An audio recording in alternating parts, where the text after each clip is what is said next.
कि इतिहास गवाह है, हमने पीठ दिखाना नहीं सीखा। अगर सामंतियों का दिमाग खराब हो तो लाइन खींच के मुकाबला कर ले, अगर औकात ना बता दी तो फिर बताना हम लोग। हम तो सिर्फ संविधान को मानते हैं, वरना हमारे लोगों पे, माताओं बहनों की तो दूर की बात है, अगर हमारे बुजुर्गों की पगड़ी के साथ भी कोई खिलवाड़ करने का काम करेगा तो छठी का दूध याद दिला देंगे।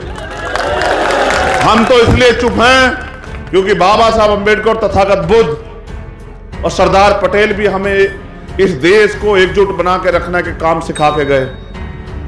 हम बिरसा मुंडा के भी वंशज हैं, हम महाराज सिंह भारती के भी वंशज हैं, और बिरसा मुंडा ने अपने हकों के अधिकारी के लिए एक और रास्ता अख्तियार किया था।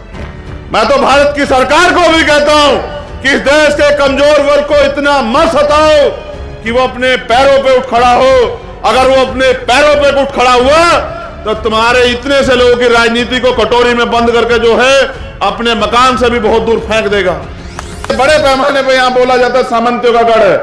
हमारे लोग अपनी ताकत नहीं पहचानते, गढ़ तो सारे हमारे, कोई किसी का गढ़ नहीं है। लोकतंत्र है, ना तलवार ना भाला। अगर राज आता है तो वोट से आता है।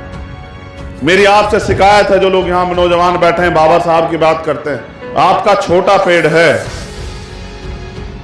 उस छोटे पेड़ को खाद पानी की जरूरत है, सुरक्षा की जरूरत है। जी, अब इस छोटे पेड़ को खाद पानी सुरक्षा देके आप वृक्ष बनाओगे तभी तो फल और छांव मिलेंगे। आज इस छोटे पेड़ को आपकी जरूरत है कि आप इसके लिए दिन रात मेहनत करें और इन सामंतवादी, पूंजीपतिवादी, मनुवादी सरकारें यहां बैठी है, उनका मुंह तोड़ जवाब देने के लिए तैयार हो जाओ। क्या लगाना चाहते हो यहां? बाबा साहब का बोर्ड, सरदार पटेल साहब का बोर्ड, उनके विचारों पर मतलब चलना। जब सरदार पटेल और बाबा साहब अंबेडकर एक दूसरे को समझते थे और एक दूसरे को आगे बढ़ाने के लिए कंधे से कंधा मिला के लड़ रहे थे, तो उनके वंशज यहां किस बात की लड़ाई लड़ रहे हैं? तमाशा मत बनाओ कि दो लोग तुम्हारा तमाशा देखें और मजाक बनाएं और हंसें और तालियां बजाएं कि देखो हमने इनको गुलाम बना के रखा और गुलाम आपस में लड़ रहे हैं। आपकी जिम्मेदारी यह है कि मिलकर उनसे लड़ो जिन्होंने आपके अधिकार छीन रखे हैं।